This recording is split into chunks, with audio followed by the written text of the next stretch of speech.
ఈ మాతృత్వం అనేది చాలా మధురమైనది. నా నా అనుభవంలో ఇన్నేళ్ల నుంచి నేను చేస్తున్న సర్వీస్‌లో చాలా మధురమైన భావన అది.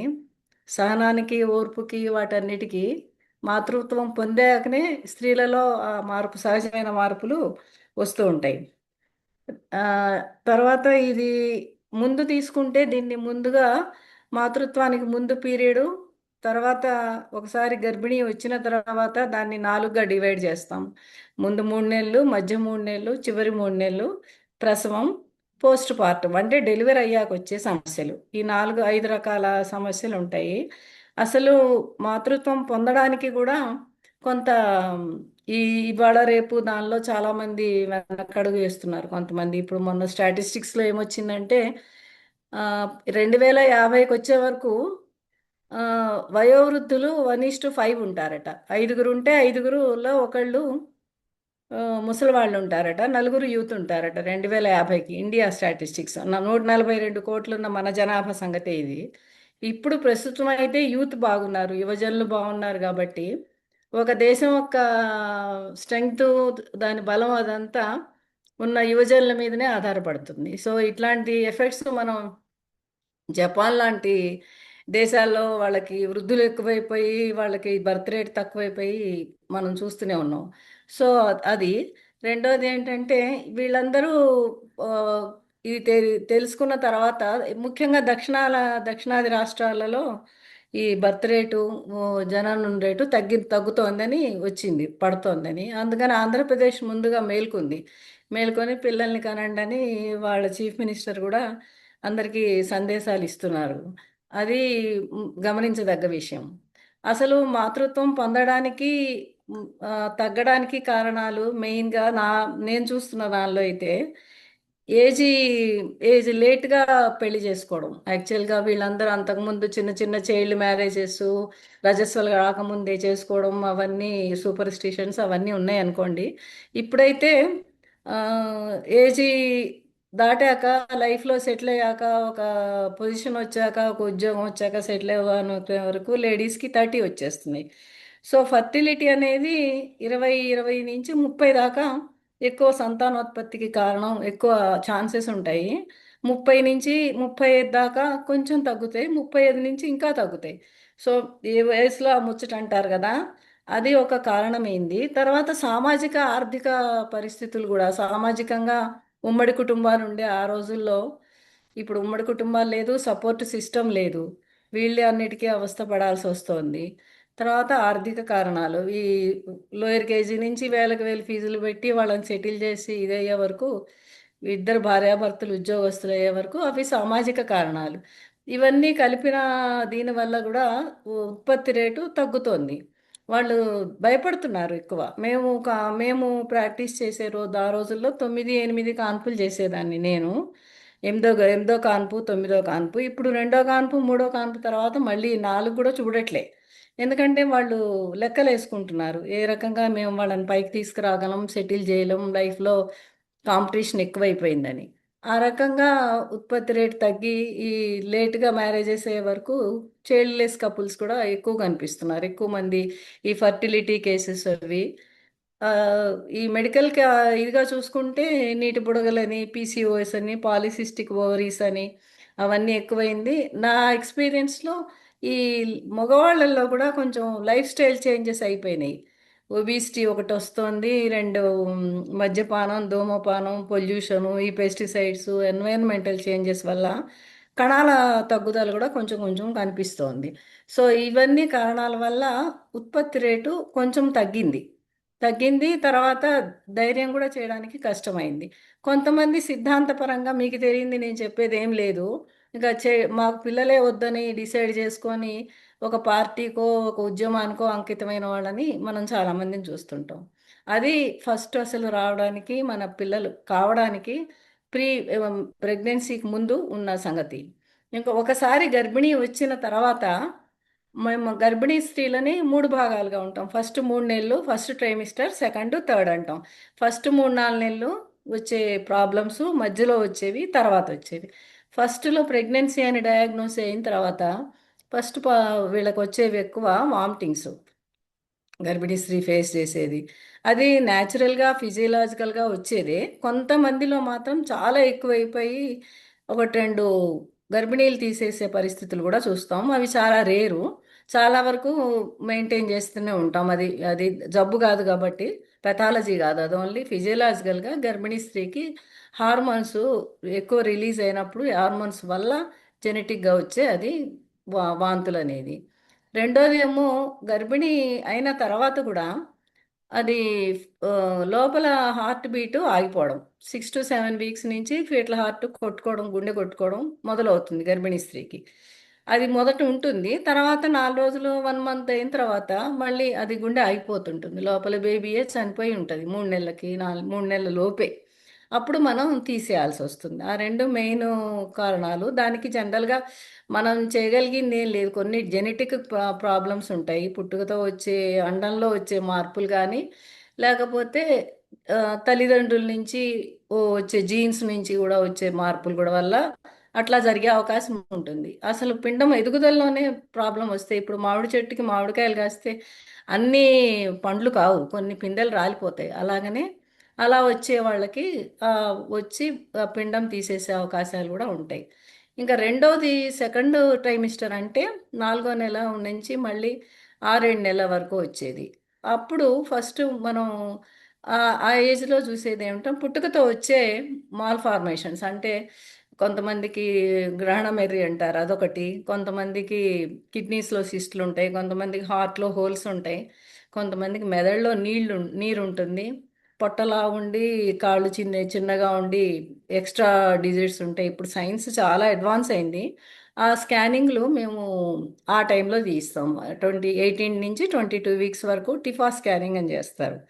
అంటే ఆ ఏజ్లో కనుక చేసితే బేబీ పుట్టుకతోనే వచ్చే మార్పులన్నీ అందులో కనిపిస్తాయి. కనిపించినప్పుడు బేబీ బాగాలేదు అనుకున్నప్పుడు కన్న కన్న తర్వాత పెంచడం చాలా కష్టం. ముందే జాగ్రత్త పడి బాగాలేదు అనుకున్నప్పుడు తీసేస్తారు. మెడికల్ గ్రౌండ్స్ మీద మొత్తం మూడు రకాలు 4 రకాల స్కానింగ్లు చేస్తారు. 4వ నెలకి ఒకటి చేస్తారు. దాన్ని ఎన్టీ స్కాన్ అంటారు. ఎన్టీ స్కాన్ అంటే డౌన్స్ సిండ్రోమ్ అని ఒకటి ఉంది. క్రోమోజోమల్ అబ్నార్మాలిటీస్ ఏమన్నా ఉంటాయా, పుట్టుకతోనే డిఎన్ఏ అవి అంటే జీన్స్లోంచి వచ్చేవి ఏమన్నా ఉంటాయా. డౌన్స్ సిండ్రోమ్ అంటే 46 ఉండాల్సిన క్రోమోజోమ్లో ఒకటి ఎక్స్ట్రా ఉంటుంది. అట్లాంటి బేబీస్ మెంటల్లీ రిటార్డెడ్, డల్గా ఉండడము అవన్నీ ఉంటాయి వాళ్ళకి. సో వాళ్ళని ఇంకోటి డబల్ మార్కర్ టెస్ట్ అని బ్లడ్ టెస్ట్ చేసిన తర్వాత వాళ్ళని ఒకవేళ అప్పుడు కూడా అవసరమైతే తీసేయాల్సి వస్తుంది, మిగతా ఫర్దర్ టెస్ట్లు చేసి. సెకండ్ ట్రైమిస్టర్కి వచ్చే వరకు అంటే ఇప్పుడు 5వ నెల 6-7 నెలలకు అట్లా 4 నెలల నుంచి వచ్చినప్పుడు వాళ్ళకి టిఫా స్కానింగ్ అని చేసి బేబీ బాగానే ఉంటే ప్రెగ్నెన్సీ కంటిన్యూ చేయిస్తాము. ఒకవేళ బేబీ కనుక లోపల బాగాలేదు అంటే మెడికల్ గ్రౌండ్స్ మీద టర్మినేట్ చేయించుకోమని చెప్తాం. అప్పుడు తప్పనిసరిగా ఆ టిఫా స్కానింగ్ అవసరం ఉంటుంది. మళ్ళీ లేట్ గ్రోత్ స్కాన్ ఒకటి 7-8 నెలలకు ఒకటి, లాస్ట్లో ఇంకొకటి బేబీ పొజిషన్ ఎలా ఉంది, అడ్డంగా ఉందా నిలువుగా ఉందా అని మొత్తం 3-4 స్కానింగ్స్ తప్పనిసరిగా అవుతాయి. స్కానింగ్లో అపోహ ఏంటంటే అది ఎన్నిసార్లు చేసినా ఏమీ కాదు, ఎందుకంటే అవి సౌండ్ వేవ్స్, ఎక్స్రేస్ కాదు. ఎక్స్రేస్ అయితే బేబీ మీద దాని హార్మ్ఫుల్ ఎఫెక్ట్స్ పడతాయి. ఇవి సౌండ్ వేవ్స్ కాబట్టి సౌండ్ వేవ్స్ వల్ల మనకి బేబీ ఏమీ ఎఫెక్ట్ కాదు, మదర్ కానీ ఎఫెక్ట్ కాదు కాబట్టి ఎన్నిసార్లు చేసినా ఏమీ కాదు. ఇంకా రెండో విషయం, సెకండ్ ట్రైమిస్టర్కి వచ్చే వరకు షుగరు, బీపీ అట్లాంటివన్నీ కూడా చూసుకోవాలి. ప్రీ డయాబెటిక్, జెస్టేషనల్ డయాబెటిక్ అని ఉంటుంది. అంటే ఓన్లీ గర్భిణీ స్త్రీలో గర్భిణీ ఉన్నప్పుడే షుగర్ వచ్చి వన్స్ డెలివరీ కాగానే షుగర్ తగ్గిపోతుంది. ఓన్లీ ప్రెగ్నెన్సీ వరకే వచ్చి కొంతమందికి తర్వాత కూడా షుగర్ ఉండే అవకాశం ఉంటుంది. రెండోది బీపీది కొంచెం డేంజరస్, ఎందుకంటే అవి తర్వాత వీళ్ళకి డెలివరీ అప్పుడు ఫిట్స్ వచ్చే అవకాశం ఉంటుంది, ఎక్లాంప్సియా అని. తర్వాత అది ఆఫ్టర్ డెలివరీ కూడా కొంతవరకు బీపీ ఉండొచ్చు. ఆఫ్టర్ డెలివరీ ఆటోమేటిక్గా కూడా తగ్గచ్చు. ఆ రెండు కాంప్లికేషన్స్ ఎక్కువ ఉంటాయి. అన్నిటికంటే ముఖ్యమైనది మేము చూసేది backward areas, rural areas, urban కాకుండా పల్లెటూరు వాటిలలో ఎనీమియా, ఉండాల్సిన హిమోగ్లోబిన్ కంటే రక్తం చాలా తక్కువగా ఉంటుంది మన వాళ్ళకి.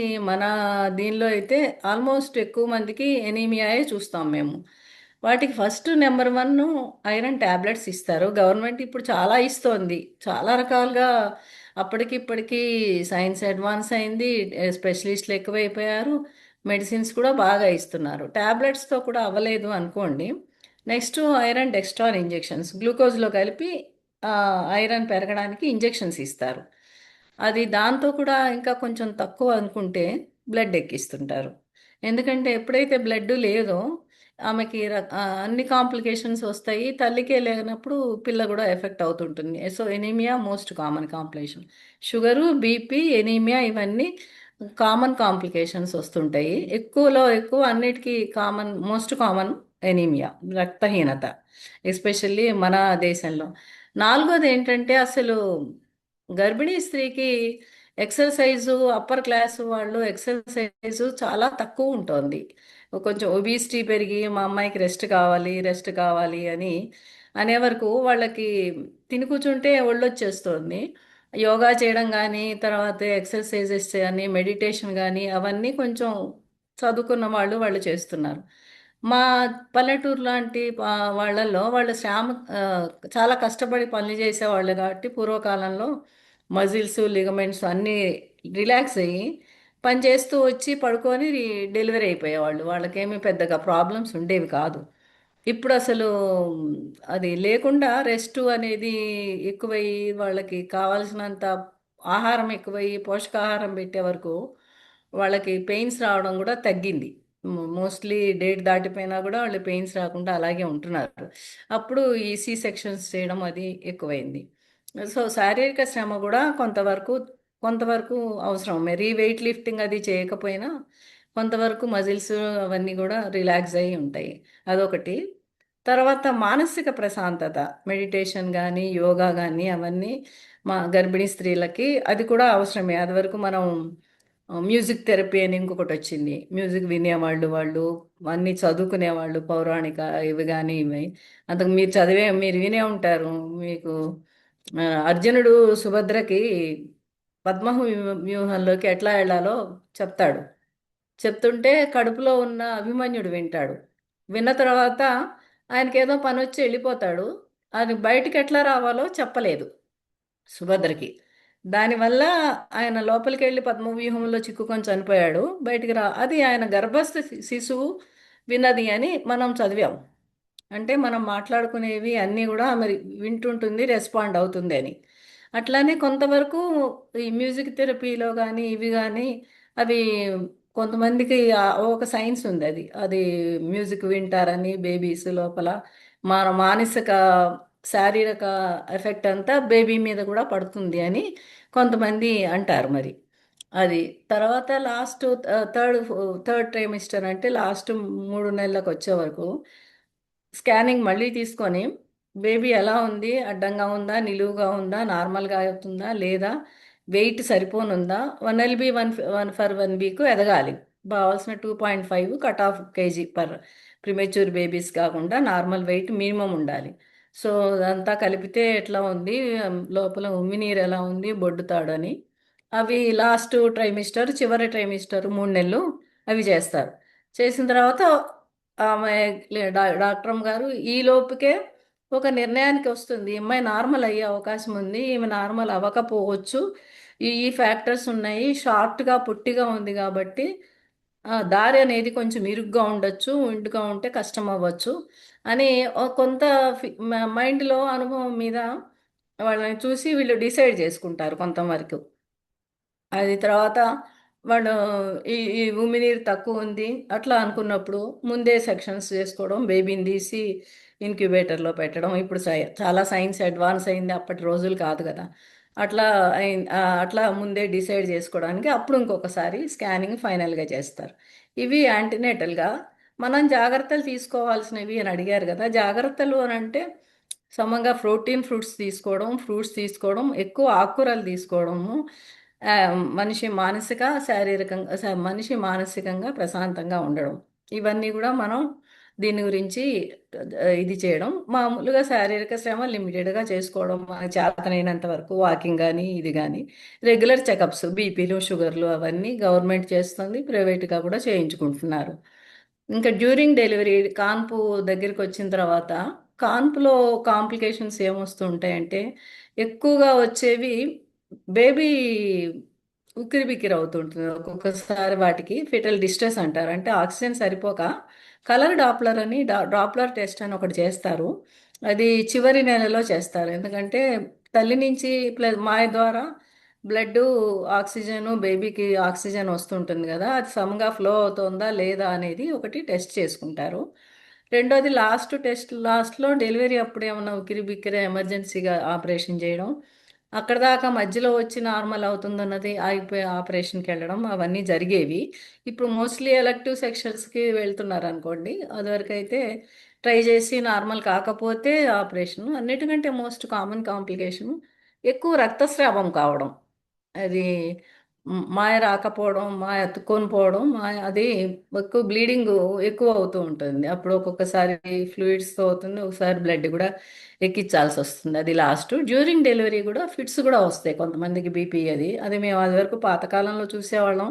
ఇప్పుడు యాంటీనేటల్గా చాలా జాగ్రత్తగా ఉంటున్నారు, కానీ ఎక్లాంప్సియా కేసెస్లు వీళ్ళు చూడట్లేదు.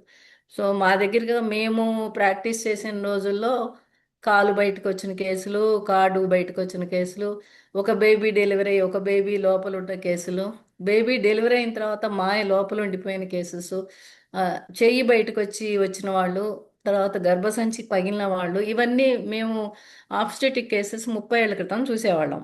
ఇప్పుడు మోడర్న్ ఆబ్స్టెటిక్స్లో అవి లేవు. యాంటీనేటల్ చెకప్స్ పల్లెటూళ్ళల్లో కూడా రెగ్యులర్గా చేయించుకుంటున్నారు. ముందు జాగ్రత్త పడుతున్నారు. ఏదైనా ముందు వచ్చి అడ్మిట్ అయ్యి ఈ డాక్టర్స్ కానీ బాగా సర్వీస్ ఇస్తున్నారు. పేషెంట్స్ కూడా అవేర్నెస్ బాగా తెలుసుకున్నారు. మేము చూసిన అది ఆబ్స్టెటిక్ కేసెస్ 35 ఇయర్స్ బ్యాక్. అవన్నీ అప్పుడు ఇంకా డెవలప్మెంట్ లేదు కాబట్టి 8th గ్రావిడా, 9th గ్రావిడా, 10th 11th దాకా చేసాం మేము. ఇప్పుడు లేదు అవన్నీ. ఈ కేసెస్ వాళ్ళు చూడరు, అవి రాను కూడా రావు. అది లాస్ట్ ఇంకా ప్యూరియం అంటారు. డెలివరీ అయిన తర్వాత మళ్ళీ అన్ని బీపీలు షుగర్లు అన్నీ టెస్ట్ చేయించుకోవాలి. వచ్చిన షుగరు తగ్గిందా లేదా, ఇది యాంటీనేటల్ గర్భిణితో ఉన్నప్పుడు. తర్వాత వచ్చిన బీపీ నార్మల్కి వచ్చిందా లేదా, ఇంకా ఉందా. తర్వాత ప్యూర్పీరియల్ సైకోసిస్ అని ఇంకొక కాంప్లికేషన్ వస్తుంటుంది. అంటే డెలివరీ అయిపోయిన తర్వాత 6 వారాల వరకు పేషెంట్ నార్మల్కి వచ్చింది అని టైము 6 వారాలు చెప్తాం మేము ప్యూర్పూరియం. సో 6 వారాల తర్వాత 6 వారాల లోపల సైకోసిస్ లాగా డెవలప్ అవుతుంది. అంటే వాళ్ళకి డిప్రెషన్ రావడం, అవన్నీ సైకలాజికల్ ప్రాబ్లమ్స్ అవి కూడా చూస్తాం. అవి చాలా రేర్ ఇప్పుడు, అది వరకు. రెండోది మిల్క్ సెక్రీషన్ కూడా ఉండటం లేదు, ఎక్కువ మిల్క్ సెక్రీషన్. తర్వాత పోస్ట్ నేటల్గా కూడా వెయిట్ గెయిన్ బాగా వస్తుంది, బరువు పెరుగుతున్నారు. రెస్ట్ ఆపరేషన్ అయిన మనిషి మెట్లు ఎక్కకూడదు, కింద కూర్చోకూడదు, ఇవన్నీ చెప్పే వరకు తినే వరకు బాగా ఒళ్ళు వచ్చేస్తుంది. ఇప్పుడు ఒబిసిటీ ఇస్ ద పెద్ద ప్రాబ్లం అయిపోయింది అందరికీ. అదొకటి కాంప్లికేషన్, మోస్ట్ కామన్ ఇంకా సోషల్గా చూస్తే నేను ఇందాక చెప్పినట్టుగా వాళ్ళకి కావాల్సిన సపోర్టు ఫ్రమ్ ద నానమ్మలు తాతమ్మలు వాళ్ళందరూ ఇళ్లలో ఉండేవాళ్ళు, అత్తగారులు వాళ్ళంతా కంబైన్డ్ ఫ్యామిలీస్ ఉండేవి. వాళ్ళు అనుభవంతో పాపకి దొడ్డికి రాలేదంటే ఇంగువ పాలు పోయడం అవి ఇవి అవన్నీ చేసేవాళ్ళు, ఎందుకు ఏడుస్తుందని చెప్పేవాళ్ళు. వాళ్ళకి మోరల్ సపోర్ట్ బాగా ఉండేది, ఫీడ్బ్యాక్. ఇప్పుడు కొంచెం న్యూక్లియర్ ఫ్యామిలీస్ అయ్యే వరకు వాళ్ళకి ఎవరికి వాళ్ళు 3 నెలల నుండి తర్వాత వెళ్ళిపోయే వరకు వీళ్ళు పెంచడం కూడా కొంచెం డిపెండెన్సీ తగ్గింది. వీళ్ళ మీద ఆధారపడడానికి కష్టంగా ఉంది సోషల్ కాజెస్లో. అది వరకు అయితే వాళ్ళు గైడ్ చేసేవాళ్ళు. తర్వాత మా పల్లెటూళ్ళల్లో వాళ్ళు మంచినీళ్ళు కూడా తాగిచ్చేవాళ్ళు కదా. వాళ్ళకి డీహైడ్రేషన్ వచ్చే వాళ్ళకి కడుపు చీము వస్తుందని తాగిచ్చేవాళ్ళు కదా. అది ఒక రాంగ్ నోషన్ ఇందాక వారు చెప్పినట్టుగా. డీహైడ్రేషన్ రాకుండా అన్ని రకాలు పెట్టి అన్నీ తినిపించి protein food, high calorie food and iron అయ్యేటట్టు ఆకుకూరలు అవన్నీ పెట్టి వాళ్ళు ఇస్తే మోస్ట్లీ మిల్క్ సెక్రీషన్ కూడా వచ్చే అవకాశం ఉంటుంది వాళ్ళకి. సో అది కూడా చూసుకోవాలి పోస్ట్ నేటల్గా డెలివరీ అయిన తర్వాత. ఇంకా మొత్తం మీద చూసినప్పుడు మాతృత్వం అనేది సాంఘిక కేసు, ఈ సాంఘికంగా కొంచెం ఎఫెక్ట్ అవుతుందనే నాకు అనిపిస్తోంది. రెండోది అన్నిటికంటే ముఖ్యమైనది భర్త నుంచి సపోర్ట్ ఉండాలి. భర్త ఓ, మా మా పల్లెటూళ్ళలో అది మేము చేసే ప్రాక్టీస్లో వాళ్ళు పి పిల్లల్ని కన్న తర్వాత బాధ్యత అంతా ఎక్కువ తల్లి తీసుకుంటోంది.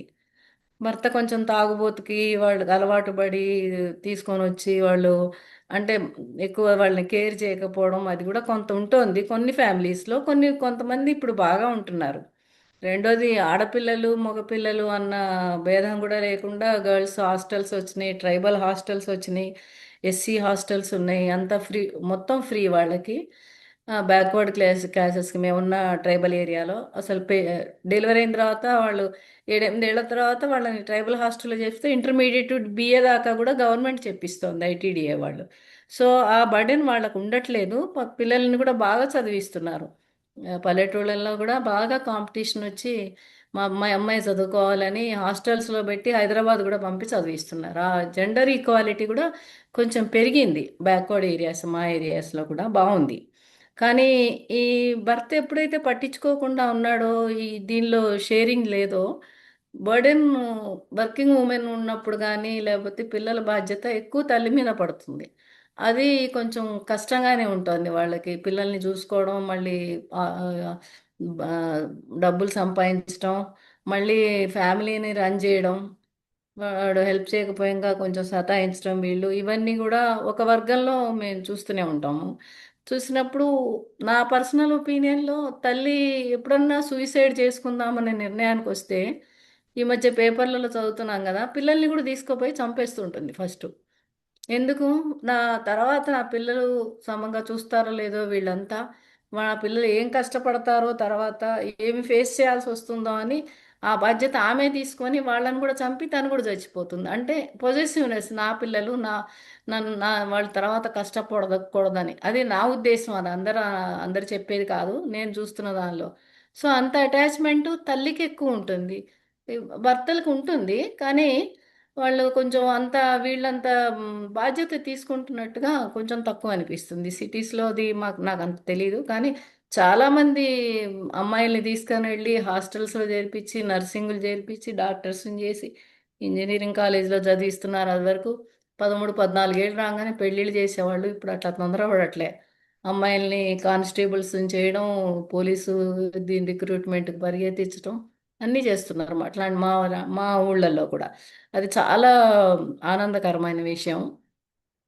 సో నన్ను అడిగితే చాలా మధురమైన భావన. ఎందుకంటే అది ఫీల్ అయిన వాళ్ళకి బాగా ఎంత పరిపూర్ణ జీవితం అంటే, అంటే మనిషికి అన్ని రకాలుగా కూడా జీవితం పరిపూర్ణంగా ఉండాలంటే మాతృత్వం కూడా అనుభవించాల్సిందే. ఎన్ని కష్టాలు ఉన్నాయని చెప్పి మనం వెనకాడం కదా, కష్టాలని ఫేస్ చేసుకుంటూ ముందుకు వెళ్ళిపోవడమే జీవితం అంటే.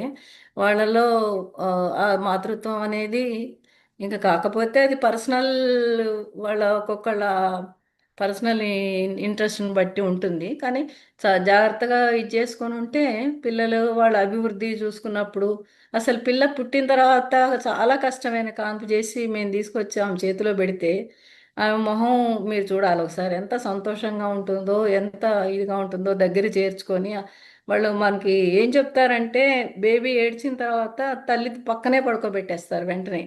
ఎందుకంటే that touch it self is enough అట. అంత ఆ ఫీలింగు, పాపకి తల్లి ఉన్నది అన్న ఫీలింగు, టచ్ చేసినప్పుడు వచ్చే ఫీలింగు చాలా తేడా ఉంటుందిట.